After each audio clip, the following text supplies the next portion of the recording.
Coming. We're really excited about this class that our coaches have put together. Really want to thank our coaching staff.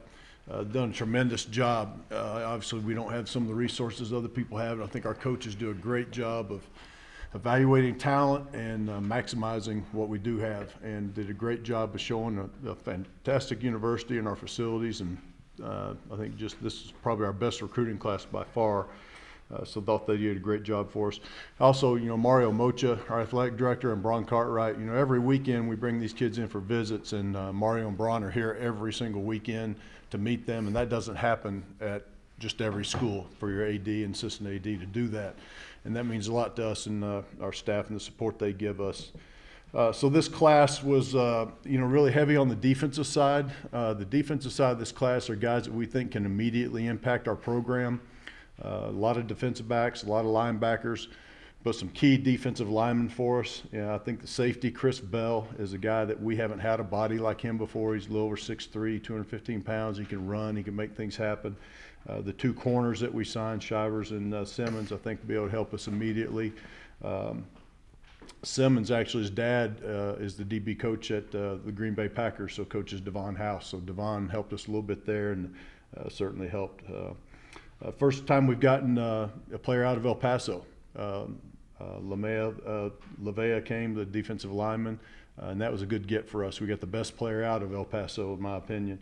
And then the other two defensive linemen, Williams and McAdams, two JUCO guys that can come in here and help us immediately.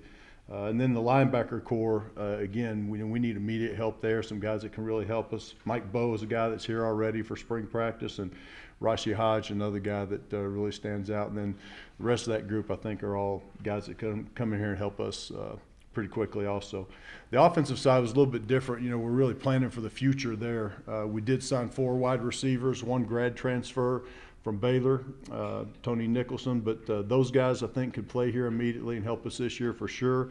But everybody else in that class offensively, really guys we'd like to redshirt and build for the future. Really good looking offensive linemen, quarterback obviously, and the running back. And again, I think our staff just did a tremendous job. Cory here's our recruiting coordinator, and he kind of puts this stuff together. So I'm gonna let him go through the rest of the numbers with you guys, but we're really thankful and grateful to what our coaches did. Again, I think this is the highest ranked class we've ever had here, and I know it's a class that can help us immediately and get us back in a bowl game here really soon.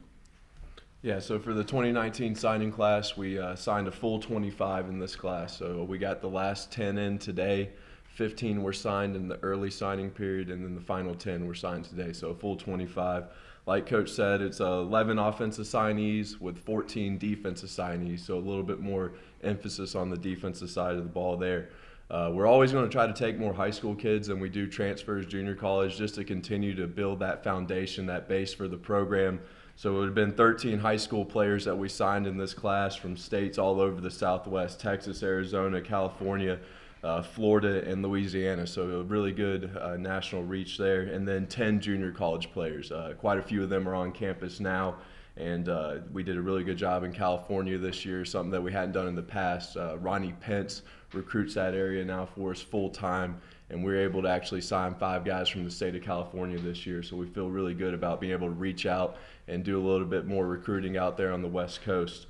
Something else that's a little bit new, we did take 2 graduate transfers this year. We haven't done that for a couple years now. 1 wide receiver that comes from the University of Baylor, and then a safety from Oklahoma State. That'll be Chance Cook. Chance, actually a little bit of a unique situation. He redshirted and graduated in 3 years, so he's going to have 2 years to play here.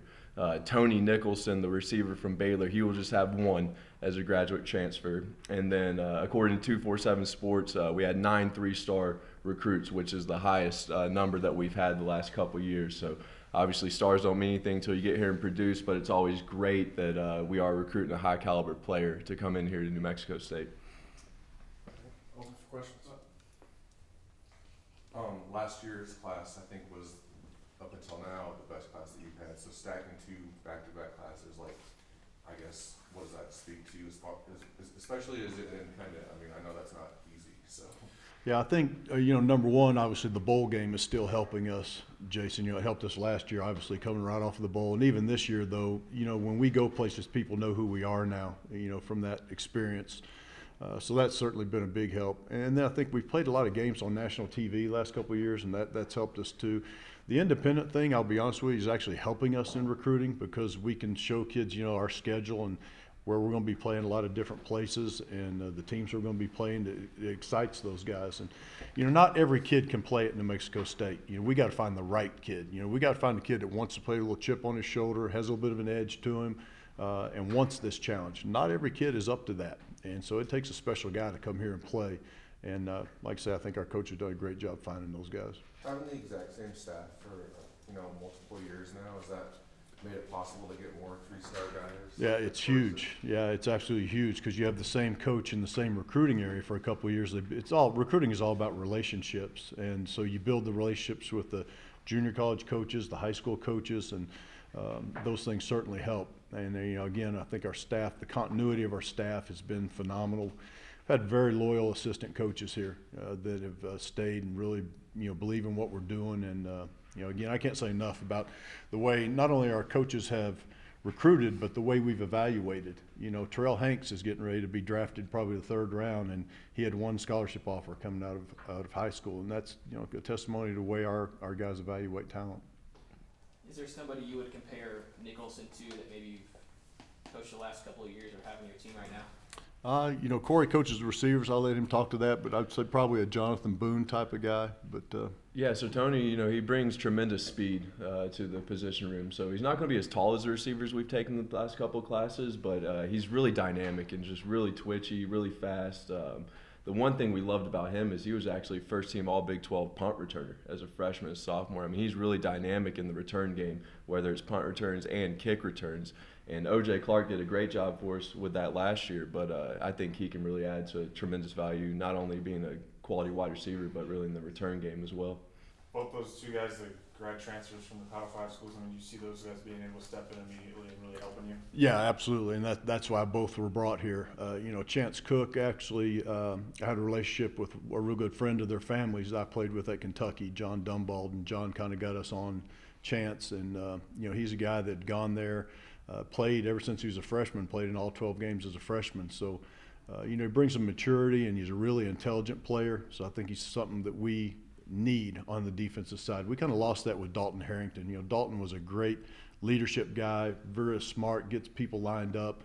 I think Chance can bring that to us. And then obviously Tony certainly will play early as a wide receiver grad transfer. So I was going to ask about if Chance was maybe the first guy because of this transfer portal that now that with that portal everyone can see him. So I don't know if that's how you have identified him, or it was based on a prior relationship? Yeah, it was based on a prior relationship. I actually knew him before he went to Oklahoma State, and we recruited Chance a little bit at that time. And then when it came up that he was going to be leaving Oklahoma State, I got a call from the guy that I played with at Kentucky, and that's how we got on him. You also have the 2 DBs, Cory, I think. Correct me if I'm wrong. Both of them had committed. One committed to Memphis, one committed to San Diego State. So, you were able to take advantage of, get a couple guys that other schools wanted. Yeah, we were. Important position too. Yeah, so Jason Simmons, early on was an early commit to Memphis. Things just didn't work out at that school, and we were able to hop back on him and really create a good relationship with him, his dad, and get them on campus, and that was great. Obviously getting him, and then Brandon was a little bit unique situation with him. He had 10 Power 5 offers after his spring of his junior year, and he took some visits to some Power 5 schools early on. Ended up committing to San Diego State. That decommitment happened pretty late in December, right before the first signing period. So we kind of fell into that in a good time because a lot of people had already filled up their scholarship offers. We had some still available, so we were able to stay on him and get him on campus in January, and I think that was a big get for us at the end of the day. Are those 2 instances where you have to be creative and take advantage of certain things like that here? Oh, absolutely. Recruiting is a never-ending process here for us, Jason, and I think you got to keep beating the bushes, and you got to be patient. A lot of times you find the best players late in recruiting. Jemias Williams is another example of that, the defensive lineman we got that we really found in late. So if you're just patient and you keep evaluating and keep working it, I think that's where you get your better players.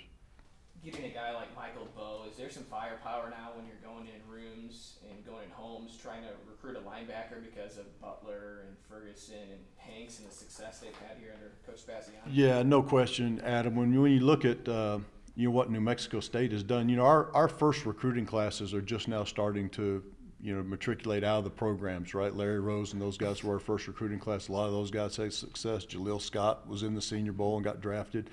Now here comes our next group was Terrell Hanks, and he's in the Senior Bowl and is going to get drafted and go to the NFL Combine. So you're seeing now, how well we've recruited in the past because these guys are graduating and moving on and getting opportunities to play. And so recruits are seeing that also. And I think it validates us as a staff as far as, you come here, you're going to be developed. You're going to get a chance to play on the big stage. You're going to play the Alabamas, the Washington States, and then you're going to get a chance to play at the next level. You called LeVay the best player out of El Paso. What did you kind of see from him when you were recruiting him, and does that kind of help the pipeline into El Paso for you getting in? Yeah, I certainly hope so, Colin. Like I say, he's the first player we've really gotten out of El Paso, and he was in our football camp in the summer, and we fell in love with him then. He has a tremendous motor. This guy plays with a great passion, and he's probably one of the most intelligent football players that you'll find. Test scores are off the chart. He's a 4.0 student. I mean, he's just a fantastic young man. And he's strong, really physical. I mean, physically, he's ready to play college football right now. So he's another guy that could come in here and help us immediately. But I think it's really, his work ethic on the field, the motor he plays with, and the intelligence factor is huge with him. What's been maybe the struggle in terms of recruiting El Paso until getting him this year? I think it's keeping all these local kids at home. The really good players. A lot of times other people come in and try to get them to go out of state or things like that. So I think that's a struggle for all Group of 5 schools. Your local kids wanting them to stay at home and play. But I think, again, what helped us was the bowl game again. When you look at the South Alabama game, we're playing here in front of a full crowd and the fans rush the field. And then you go to the bowl game, the fans rush the field, and you break the attendance record there. I think that's what the local players were waiting to see also, that New Mexico State was going to have a fan base that would back the program. Now that you see that happening, it's attractive to keep those kids at home. Some of these defensive players, I imagine, will have a chance to play next year. You signed some offensive linemen early and the receivers. Could you talk about the O-linemen that you need to come in and play? Yeah, Elijah Hunter is an offensive lineman, center, that we're really high on. I mean, he's going to be a 330-pound center for us at 6'2", really strong, great quickness. So he's a guy, and he's here now for spring practice. Blake also is the other guy that will be here, is here now, and he's a tackle, really long, 6'6". Probably going to weigh about 300 pounds by the time we play next year. He's about 290 right now, and I think he's got an opportunity here to start for us also. So having those two guys here now is a big help. The high school linemen we signed, those are the guys who would really like to get a red shirt on and build for the future. How does Williams fit in the defensive tackle rotation there? Yeah, he'll be right up the front. Again, he's got a great motor, and he's over 300 pounds, really strong. This was a young man that officially visited Virginia Tech, and some things fell through late with his recruiting, and we were able to get him. He's originally from Wilmington, North Carolina, and that's an area I'm very familiar with from my time at East Carolina, and had some connections there. And Matt Christian did a great job of staying with Jemias and getting him here. So he's a guy that'll play early for us. The numbers that Juwan Price put up are pretty eye-popping in high school. Is there a guy you can compare him to? Navion Mitchell, Larry Huntley, any of those guys? Yeah, Cory actually recruited him, so I'll let him speak to that. Yeah, I mean, he's kind of got the size that Larry had. He's a little bit bigger than Navion, a little bit bigger than Jason. I don't want to say that he has the top-end speed that Jason Huntley had. Not too many people do, but he's dynamic as far as he can run between the tackles, outside the tackles, great kick returner, really good in the pass game. We feel he's kind of diamond in the rough, could be like a Larry Rose that had very few interests coming out of high school that we identified early, and feel really good about his skill set. Were there any guys that you kind of went into the recruiting process hoping that you would get, but not really sure if you would, and then lo and behold they did sign, and you kind of were more happy about it than others? Well, I think, Chris Bell, the safety, that was a huge get for us. He had committed to Charlotte really early in the recruiting process, and they had a coaching change there, and some things kind of fell apart. And again, with his size, that was a big get for us, and he was heavily recruited by a lot of people. Rashi Hodge, linebacker, you know, again, we had to hang on to Rashi through this second signing period. And a lot of schools were in on him late. Arkansas State tried to get him to come and take a visit late, and he didn't do it and stayed with us. So that was another big one also. So, yeah, I think there's several guys. All those junior college guys, I think, are guys that were pretty heavily recruited.